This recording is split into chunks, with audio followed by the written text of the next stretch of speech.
환경과 전력 산업. 환경 위기 아래 전력 산업은 어떻게 달라지고 있을까? 2020년 대한민국의 여름은 그 여느 여름과는 달랐습니다. 중부지방 기준 54일간이나 이어진 장마는 1973년 기상청 통계 이래 최장 기간을 기록했고 곳곳에 엄청난 홍수 피해를 불러왔죠. 이상기후 현상은 우리나라만의 일이 아니었습니다. 지구에서 가장 추운 시베리아 최북단 마을에는 이례적인 무더위가 찾아왔고 일본과 중국은 폭우와 홍수 피해, 알프스는 일부 빙하가 분홍색으로 변하는 이상현상을 겪었습니다. 이 모든 현상은 빠르게 진행되고 있는 지구온난화에 대한 경고입니다. 만약 현재 추세로 온실가스를 배출한다면 21세기 말 한반도의 기온은 무려 4.7도 상승하고 폭염일수도 3.5배나 증가한다는 연구 보고서가 있습니다. 온실가스는 지구온난화를 일으키는 가장 큰 주범으로 2005년 2월에 체결된 기후변화협약 교토의정서에서는 이산화탄소, 메탄, 아산화질소, 수소불화탄소, 과불화탄소, 육불화학 등 6가지의 온실가스가 감축 대상으로 꼽혔습니다.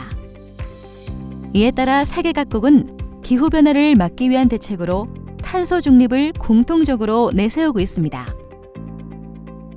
생태계 전체가 붕괴하고 있습니다.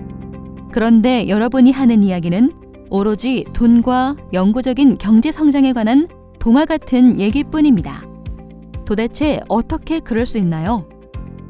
16세의 환경운동가 그레타 툰베리가 2019년 9월 미국의 뉴욕 유엔본부에서 열린 기후행동 정상회의에서 세계를 향해 외친 말입니다. 1992년 지구온난화를 방지하기 위해 온실가스의 배출을 규제하기 위한 첫걸음이 시작됩니다. 바로 유엔 기후변화협약이 채택된 것이죠. 1997년에는 국가 간 이행협약인 교토의정서가 만들어집니다. 선진국들은 2008년부터 2012년까지 온실가스 방출량을 1990년 대비 평균 5.2%를 줄이기로 합의합니다.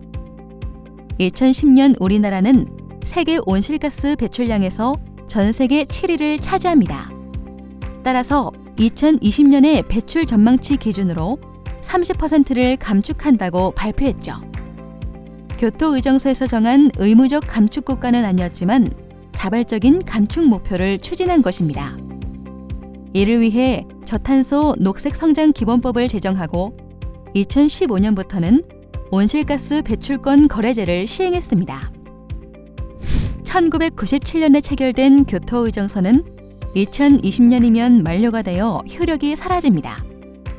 선진국에만 온실가스 감축 의무를 부여했던 교토의정서와 달리 195개 당사국 모두에게 구속력 있는 보편적 첫 기후 합의라는 점에서 파리협정은 그 역사적 의의가 있습니다. 파리협정은 장기 목표로 산업화 이전 대비 지구 평균 기온 상승을 2도씨보다 상당히 낮은 수준으로 유지하기로 하고 1.5도씨 이하로 제한하기 위한 노력을 하기로 했습니다. 2015년 파리 총회를 앞두고 우리나라를 포함한 187개국은 2025년 또는 2030년까지 수행할 온실가스 감축 목표를 유엔에 전달했습니다.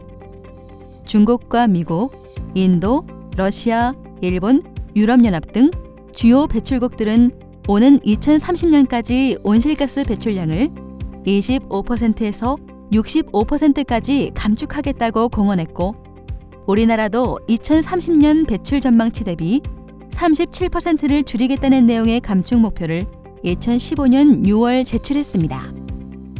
하지만 2019년 11월 미국이 파리협정 탈퇴를 유엔에 통보하면서 지구촌의 온실가스 감축 노력에 차질이 생깁니다. 그렇다면 파리 기후협정은 전력산업에 어떤 영향을 미칠까요? 여러분은 혹시 과일이나 채소를 살 때 저탄소 인증 마크를 보신 적 있나요? 우리 정부는 2011년 제품의 전 과정에서 발생한 탄소 배출량이 일정 기준 이하이고 지속적으로 온실가스 배출량을 감축하는 제품에 저탄소 상품 인증을 하는 제도를 마련하고 있습니다. 석유, 석탄과 같은 화석연료를 사용하는 대신 친환경 에너지를 사용하고 비료, 농약, 살충제를 적게 정량만 사용하는 제품들이 저탄소 인증 제품으로 인정받는데, 이러한 노력으로 2018년까지 누적 836만 톤의 온실가스를 감축했습니다. 이름도 희한한 방귀세라는 것도 있습니다. 나라 전체의 메탄가스 25%를 소가 배출하고 있는 에스토니아에서는 2009년부터 소 사육 농가에 방귀세를 도입하고 있죠. 소와 같은 반추동물이 소화할 때 트림과 방귀로 내뿜는 메탄의 양은 47kg으로 자동차 한 대가 내뿜는 양의 약 4분의 1 정도라고 합니다. 온실가스 감축을 위해 세계 각국이 특히 노력을 기울이는 분야는 에너지 분야입니다. 유럽연합은 2050년까지 최초의 탄소 중립대륙이 되겠다는 목표를 명시한 유럽 기후 법안을 발표했습니다. 이를 위해 유럽의 주 에너지 시스템을 수소로 전환하겠다는 전략도 발표했죠. 이를 위해 수소 경제 규모를 2030년에는 1,400억 유로, 우리 돈으로 195조 3,098억 원까지 키우겠다는 목표를 세웠고, 버스, 택시, 전철 등의 대중교통도 수소 연료전지 기반으로 바꾸겠다고 선언했습니다. 미국은 2030년까지 신재생 발전 비중을 28%로 늘리는 목표도 세웠습니다. 중국은 2030년까지 태양광 100기가와트, 풍력 200기가와트를 발전시키고 2020년까지 전기차 500만 대 보급을 목표로 하기도 했죠. 그렇다면 우리나라의 에너지 대책은 어떨까요? 우리 정부는 2015년 11월 신기후체제 대응을 위한 2030 에너지 신산업 확산 전략에서 신재생에너지에 대해 2021년까지 약 1조 1,200억 원을 투자하기로 발표했습니다. 2030년까지는 기술 혁신을 통해 온실가스 감축 목표를 BAU 대비 37%를 달성하기로 하였고요. 수소혁명, 노동의 종말 등 미래를 예견한 책을 발표한 미국의 제러미 리프킨 교수는 화석연료 문명의 붕괴를 주장합니다. 영국의 싱크탱크인 카본 트래커 이니셔티브의 보고서는 2028년이 되면 화석연료의 문명은 붕괴한다고 발표했습니다. 리프킨 교수는 그 시점이 되면 친환경 에너지가 전 세계 전력의 14%를 차지하게 된다고 말합니다. 우리나라도 온실가스를 감축하기 위한 기본 로드맵을 세우고 있습니다. 2016년 우리 정부는 2030 국가 온실가스 감축 기본 로드맵을 확정하였고, 미비한 대책을 보완하여 2018년 수정안을 마련했습니다. 2019년 정부는 제2차 기후변화 대응 기본계획을 확정했습니다. 이 계획들은 원래 5년마다 새로 수립해 시행하게 돼 있지만 2018년 2030 국가 온실가스 감축 기본 로드맵을 수정하면서 2차 기본계획 수립을 조금 앞당기게 된 것입니다. 2차 기본계획은 2030년까지 온실가스 배출량을 5억 3,600만 톤으로 줄이겠다는 목표를 세우고, 건물, 수송, 폐기물 등 8대 부문에서 온실가스 감축을 추진하는 계획입니다. 예를 들어 전력과 열인 전환 부문에서는 석탄 발전을 과감히 감축하고 재생에너지를 확대하고, 건물 부문에서는 공공건축물의 녹색 건축물 전환을 의무화하며, 수송 부문에서는 2030년까지 전기차 300만 대, 수소차 85만 대를 목표로 저공해차 보급을 늘리는 방안입니다. 또한 2차 기본 계획에는 배출권 거래제를 통해 온실가스 배출 기업의 책임을 강화한다는 내용도 포함되어 있습니다. 무엇보다 파리기후 협정 이행을 위해 전 부문의 역량을 강화했다는 데에 의의가 있죠.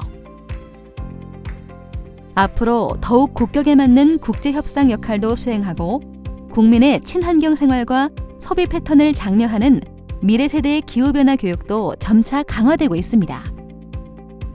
전력도 이러한 변화에 맞추어 환경을 생각하는 에너지로 탈바꿈하고 있습니다. 예전에는 경제성이 제일 먼저 고려됐다면 이제는 경제성뿐만 아니라 온실가스, 미세먼지 등 환경을 종합적으로 고려하는 방식이 중요해지고 있죠.